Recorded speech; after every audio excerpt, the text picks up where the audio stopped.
Body bags where horror lies. Welcome back to Body Bags. This is week number 464. And this is a label week, and the label is Full Moon. I'll be your host, Jason from Horrific Nightmares. And this week I picked Killjoy's Psycho Circus.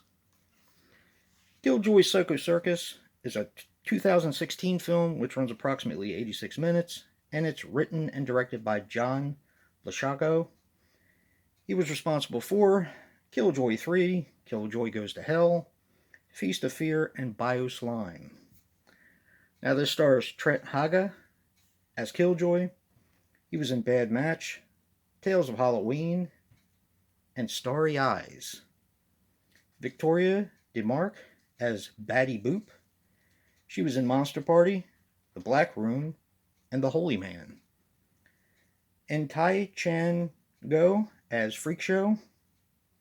He was in Killjoy Goes to Hell, Killjoy 3, and 7 Psychopaths.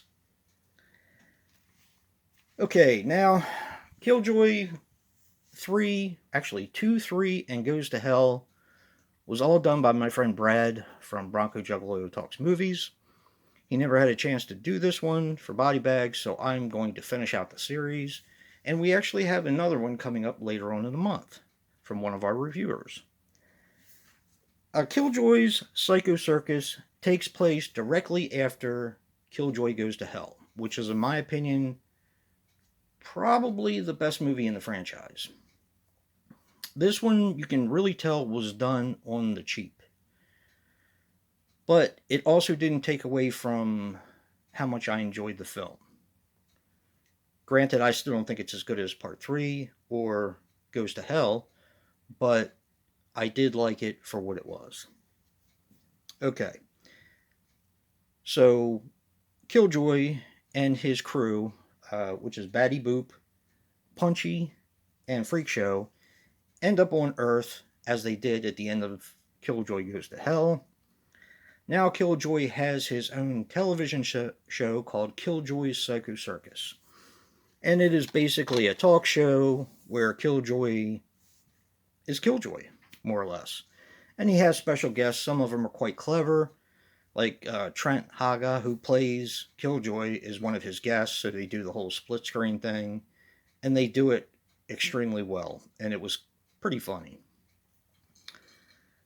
Now, Batty Boop decided to go her separate ways.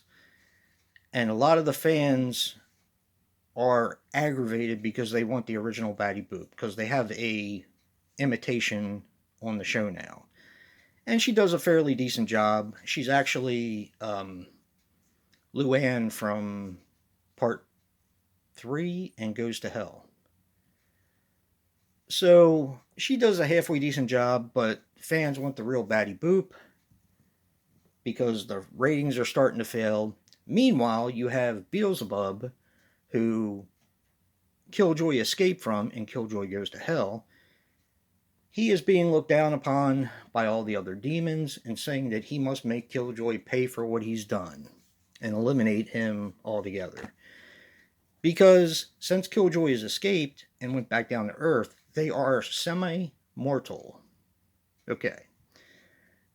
So the crew ends up finding Batty Boop, and they have to take a stand against Beelzebub and his 7 psychos. That's as far as I'm going to go with the plot. There's still a little bit more to be fun to be had here, but it's pretty nuts. This story is a little bit more messy than what I'm used to from a Killjoy film, but like I said, I think the fans demanded that there was a sequel to Goes to Hell because it did pretty well, and I think while the writing was halfway decent, the story was okay. I think they kind of rushed it. And I would love to see another Killjoy entry, but only if they have all the guys come back, which, I mean, 2016, we're in 2022 now, it's probably a little unlikely. But I mean, I'm still sure they could probably have Trent come back as Killjoy.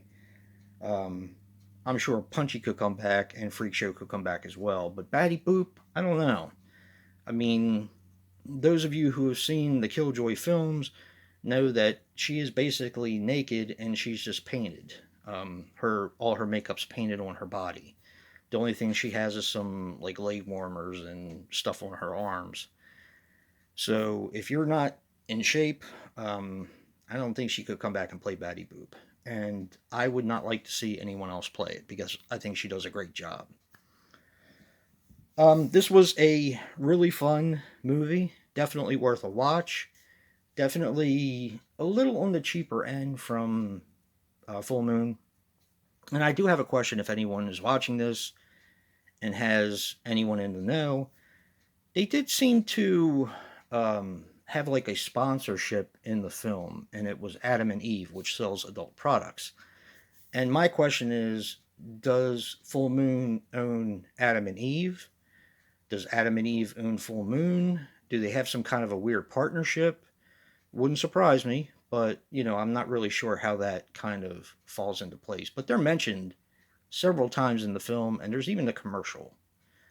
So a little bit of odd product placement, but I'm just curious because I don't really know if they have anything to do with each other. But I definitely recommend it. I don't want to see the series go out like this.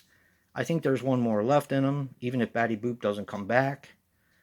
But like I said, I would like to see one more and make it as good as, or at least semi as good as Goes to Hell, which is the highlight of the series, in my opinion.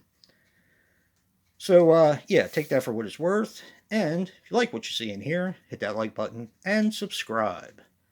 And until next time, peace.